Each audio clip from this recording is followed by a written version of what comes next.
नमस्कार, मैं दौलत शर्मा और आप देख रहे हैं UIP न्यूज़। लोकसभा चुनाव 2024 से पहले एक डिबेट थी। ये डिबेट पिछले कई सालों से चल रही है, मोदी नहीं तो कौन, यानी मोदी नहीं तो कौन होगा जो उनको यहाँ हरा पाएगा। शायद इस बार जो परिणाम आए हैं, जवाब सभी को मिल गया होगा कि मोदी नहीं तो कौन, यानी यहाँ पर राहुल गांधी ने वो कमाल कर दिखाया जो 14-19 में जनता उनसे उम्मीद कर रही थी, कांग्रेस उनसे उम्मीद कर रही थी, यहाँ विपक्षी नेता उम्मीद कर रहे थे। क्योंकि देखा जाए तो विपक्षी नेताओं में एक बड़े नेता राहुल गांधी यहाँ पर नज़र आते हैं, जो सीधे सीधे 2014-19 में प्रधानमंत्री पद के लिए नरेंद्र मोदी से टक्कर लेते हुए नज़र आए थे। हालांकि 2024 में भी ज़्यादा कुछ नहीं बदला, लेकिन यहाँ पर ये साबित करके दिखा दिया कि मोदी के सामने राहुल टिक सकता है। मोदी को बड़ा चैलेंज राहुल गांधी यहाँ पर दे सकता है और लगातार यही डिबेट चलती है कि मोदी वर्सेस राहुल, कौन बेहतर है, कौन अच्छा है और कौन यहाँ पर जनता से ज़्यादा जुड़ता है। 14-19 के परिणाम देखा जाए तो इसमें प्रधानमंत्री नरेंद्र मोदी ज़्यादा अच्छे साबित होते हैं। वोट बैंक जिस तरीके से उन्होंने अपने नाम करा, जिस तरीके से लोगों तक वो पहुँचे, लेकिन क्या लोगों तक पहुँचना और लोगों के मुद्दे उठाना, लोगों के निजी मुद्दे उठाना और यहाँ पर उनको संतुष्ट करना कि किस तरीके से वो काम करेंगे, इसमें शायद बहुत ज़्यादा फ़र्क होता है। क्योंकि लोगों तक पहुंचना आसान है, लेकिन लोगों के मुद्दों को जानना, उनकी तह तक पहुंचना और मुद्दों को हल करना और उनसे बातचीत करना, ये अलग बात होती है। हमने देखा भारत जोड़ो यात्रा किस तरीके से चली, भारत जोड़ो न्याय यात्रा ने किस तरीके से रिस्पॉन्स राहुल गांधी को दिया कि 2024 में सारे समीकरण पलट के रख दिए। 400 पार का नारा हुआ, लेकिन 300 पार एनडीए खुद मिलकर भी नहीं कर पाया। जो बीजेपी कभी 303 अकेले पार कर देती थी, वो अपने एनडीए गठबंधन के साथ मिलकर 300 को छू तक नहीं पाई। यानी भारत जोड़ो यात्रा का काफ़ी अच्छा प्रभाव राहुल गांधी के राजनीतिक करियर में पड़ता हुआ नज़र आया है। आज यही हिसाब लगाएंगे कि कौन बेहतर है, कौन कैसा है, कौन जनता के साथ ज़्यादा जुड़ा है, कौन अपनी राजनीति को बेहतर समझता है और कौन अपनी राजनीति को बेहतर चलाता है। क्योंकि हर बार ये डिबेट रहती है मोदी वर्सेस राहुल, कौन है बेहतर।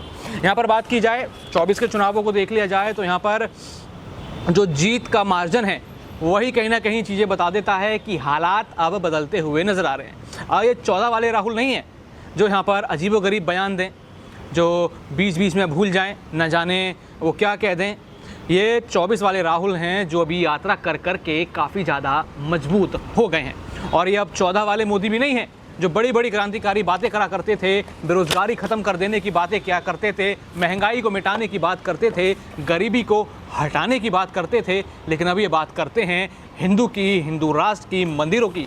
यानी राजनीति तो यहाँ देश की काफ़ी बदली है, इसलिए राजनेताओं को भी बदलना पड़ा। लेकिन राहुल गांधी ने ऐसा क्या सॉफ्ट कॉर्नर जनता का पकड़ा कि जनता उनके साथ हो गई और इंडिया गठबंधन को इतना बड़ा समर्थन देती हुई नजर आई। देखिए, यहाँ पर देखा जाए तो एक तरीके से जीत कहीं ना कहीं लोकतंत्र की हुई है, जहाँ एक नेता आते हैं, कहते हैं कि अब की बार 400 पार, यानी सीधा चैलेंज जनता को हो गया कि हमने तो एक लक्ष्य दे दिया, अब आप देखिए। यानी जनता को सीधा सीधा ये चैलेंज हो गया कि 400 पार है, यानी जनता के मन में ये सीधा कर दिया कि 400 पार अब होने वाला है। यानी जनता को एक तरीके से यहाँ बेवकूफ़ समझा जा रहा है। यानी जनता को यहाँ पर एक तरीके से देखा जाए तो ये कहा जा रहा है कि जो हमने कह दिया वही होगा, सुप्रीम लीडर जो कहेंगे वही होगा। लेकिन राहुल गांधी क्या कहते हैं? राहुल गांधी कहते हैं कि सबको सबका हक मिलना चाहिए, जितनी संख्या उतना हक होना चाहिए, उतनी भागीदारी होनी चाहिए। कहीं ना कहीं लोकतंत्र भी यही कहता है कि यहाँ पर भागीदारी सबकी होनी चाहिए, यहाँ पर काबिलियत सबको मिलनी चाहिए, काबिलियत सबके अंदर है और यहाँ पर सबको कुछ ना कुछ कर दिखाने का मौका होना चाहिए। कुछ यही समीकरण 5 सालों में बदला है। और अब बीजेपी ने क्या बदला? यहाँ पर मंदिरों की पॉलिटिक्स हुई, यहाँ पर भगवा पॉलिटिक्स हुई, हिंदुत्व को किस तरीके से यहाँ पर अपने वोट बैंक बनाने के लिए इस्तेमाल किया। अच्छा खासा 10 साल चला, लेकिन 24 में ये हिंदुत्व का नारा, ये मंदिर का नारा, अस वर्सेस देन, हम खतरे में, वो खतरे में, मोदी ही बचाएगा, ये नारा कहीं ना कहीं और ये चीज़ें कहीं ना कहीं एक सफूका बन के रह गई।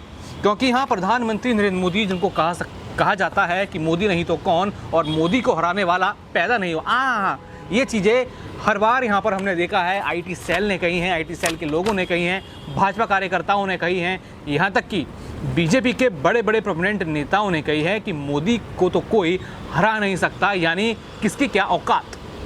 अब 2024 के चुनावों में पता चल गया कि किसकी क्या औकात है, यहाँ क्या लक्ष्य रखा था और क्या आपने पाया, ये सबको समझ में कहीं ना कहीं आ गया। अभी जो हिंदुत्व का नारा लेकर यहाँ पर प्रधानमंत्री नरेंद्र मोदी चलते हैं, हिंदुत्व के नाम पर जो वोट बटोरते हैं, इस बार जनता समझ गई कि भाई साहब हिंदुत्व का मुद्दा नहीं चलेगा, मुद्दा आरक्षण का चलेगा, मुद्दा जनता की सहूलियत का चलेगा, मुद्दा बेरोजगारी का चलेगा, मुद्दा महंगाई का चलेगा। और वही चीज़ें राहुल गांधी जनता को समझाने में काफ़ी अच्छे साबित हुए। जगह जगह रैली करके आरक्षण के बारे में बताया कि संविधान में आपका क्या हक है, बताया कि लोकतंत्र में आपकी कितनी बड़ी भूमिका है और बताया कि किसको कितना हक मिलना चाहिए।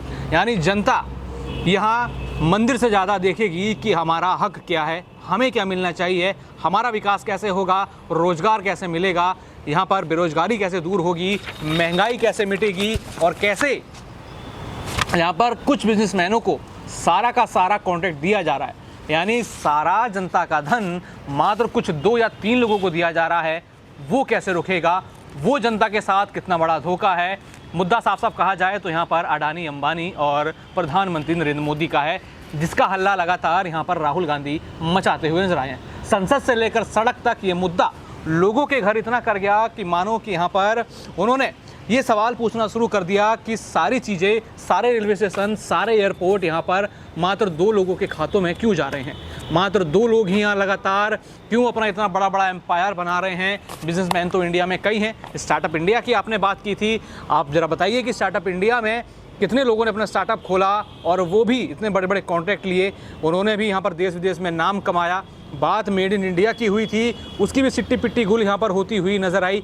बात हुई थी कि चाइना को लाल आँख दिखाएंगे, लेकिन कभी कहते हैं, लेकिन जब चाइना का मुद्दा आता है तो यहाँ पर प्रधानमंत्री और उनके लोग कहते हैं कि कोई नहीं घुसा, फिर दूसरी तरफ कहते हैं कि घुसे थे लेकिन चले गए। यानी सीमा सुरक्षा का मुद्दा तो आपने बना लिया, लेकिन आप खुद ही अवेयर नहीं हैं कि आपकी भारत की सीमाओं पर दूसरे देश क्या कर रहे हैं, किस तरीके से वो आपको नुकसान पहुँचा रहे हैं। ये कुछ मुद्दे थे इस लोकसभा चुनावों के, जहां बीजेपी नेशनल सिक्योरिटी की बंदूक दिखाना चाहती थी, मंदिरों की पॉलिटिक्स दिखा के डराना चाहती थी, अर्थ वर्सेस दैन करना चाहती थी। लेकिन यहाँ राहुल गांधी ने कहा कि आप अपना हक लीजिए, अपना आरक्षण लीजिए, अपने आप को रोजगारशील बनाइए, अपने आप अपनी महंगाई को कंट्रोल कीजिए। और यहाँ पर कहीं ना कहीं देखा जाए तो बेरोजगारी का मुद्दा काफ़ी ज़्यादा युवाओं के सर चढ़ा, पेपर लीक का मुद्दा युवाओं के सर चढ़ा और युवाओं ने यहाँ दिखा दिया, क्योंकि यहाँ भारत की जो पॉपुलेशन है वो युवाओं की पॉपुलेशन सबसे ज़्यादा है। यानी हमारे भारत में 35 से कम उम्र के लोग सबसे ज़्यादा हैं। यानी उन युवाओं तक ये एग्ज़ाम से लेकर बेरोजगारी तक का मामला तह तक पहुंचा, उनके समझ में आया और तभी ये परिणाम आपको देखने मिलेगा। हालांकि जो भक्त यहाँ पर कहते थे आएगा तो मोदी ही, अब वो कह रहे हैं चलो मोदी ही हैं, लेकिन मोदी किस शर्त पर है? क्या अब वो मात्र एनडीए के ही नेता बन के रह गए हैं? क्योंकि हुआ तो यही है कि उनको एनडीए का नेता चुना गया है, इस बार फुल मेजॉरिटी नहीं है। तो क्या अब देश में कुछ बदलेगा? क्या अब यहाँ पर मंदिर को छोड़ के, क्या अब यहाँ पर हिंदुत्व को छोड़कर, क्या यहाँ पर हिंदू खतरे में है, वो खतरे में है, मोदी ही बचाएगा? क्या ये सब छोड़ के अब बेरोजगारी की बात होगी? क्या अब महंगाई की बात होगी? क्या अब संविधान की बात होगी? क्या अब उन चीज़ों की बात होगी जिसकी मांग जनता करती है? क्या अब जनता के मन की बात होगी कि फिर दोबारा मन की बात होगी? यानी रेडियो पर मोदी जी आएंगे, टीवी पर मोदी जी आएंगे, अपना भाषण देंगे और जनता की जब बात आएगी तो खिड़की दरवाजे बंद कर लेंगे। किसान जब सड़कों पे उतरे तो कांग्रेस ने कहा उनकी बात सुनिए, विपक्ष ने कहा बात सुनिए, खिड़की दरवाजे बंद कर लिए, लाठियाँ चलवा दी। जब महिला पहलवान आई फिर कहा गया कि बात सुन लीजिए, बात नहीं सुनी गई, लाठियाँ चलवा दी, खिड़की दरवाजे बंद कर दिए गए। हालांकि कई दौरों की बातचीत हुई, लेकिन जो महिला पहलवान जिन्होंने देश का नाम इतना रोशन किया हो, जब उनको ही यहाँ पर इंसाफ ना मिल पाए तो बाकी औरतों की यहाँ पर क्या बात होगी? और आप बोलते हैं बेटी बचाओ बेटी पढ़ाओ। यानी जब सरकार से सवाल पूछो तो हर तरीके से दरवाजे बंद मिलते हैं, लेकिन ये दरवाजे विपक्षियों की तरफ से बंद नहीं। विपक्षियों ने हर बार यहाँ पर जो है अपनी चीज़ें रखी, यहाँ पर जनता के मुद्दे रखे और जनता को ये समझ आया कि कौन हमारे मुद्दे रख रहा है, कौन बस वोट्स की पॉलिटिक्स कर रहा है। अब यहाँ पर आपको खुद ही समझ आया होगा कि यहाँ पर किसकी राजनीति यहाँ पर बेहतर निकली, किसकी राजनीति में यहाँ पर जनता के सर चढ़ी, किसकी राजनीति जनता के दिल घर कर गई और किसकी राजनीति ने यहाँ पर जनता के वोट जीत लिए। अब 2024 के परिणामों ने सब कुछ खोल के रख दिया है कि यहाँ पर कोई सुप्रीम लीडर नहीं, कोई यहाँ पर देखा जाए तो इंडिया कंट्रोल करने वाला नहीं। यहाँ पर कहा जाता है कि जब तक यहाँ पर एक सुप्रीम लीडर के हाथ में देश की बागडोर है तभी वो राइट हैंड पर है। लेकिन ये राइट हैंड कैसे लेफ्ट हैंड बन गया, यहाँ पर मेजॉरिटी में आने वाली पार्टी किस तरीके से अब अपने अलायंस का साथ मांग रही है, किस तरीके से गुरूर कम हुआ है, ये सभी ने देख लिया।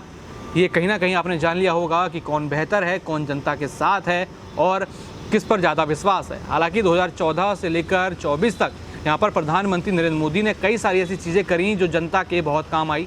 जनता लगातार यहाँ पर कहती है कि मोदी उनके भगवान हैं, उनके लिए वो कुछ करा, चाहे वो मेडिकल वाली 5 लाख वाली स्कीम हो, चाहे यहाँ जनधन योजना हो, चाहे यहाँ पर टॉयलेट्स बनवाना हो। लेकिन कुछ मुद्दे बीजेपी के ऐसे हैं जहां बीजेपी लोगों को गुमराह करती हुई नजर आई और वो चीज़ें यहां पर जनता पहचान गई है और जनता ने एक बड़ी वार्निंग दी है कि अभी भी समय है, मुद्दे जनता के पहचानिए और जनता के लिए काम कीजिए, नहीं आगे वाले चुनावों में हालात इससे भी बदतर हो सकते हैं। बाकी और भी ऐसी खबरें जानने के लिए देखते रहिए UIP न्यूज़।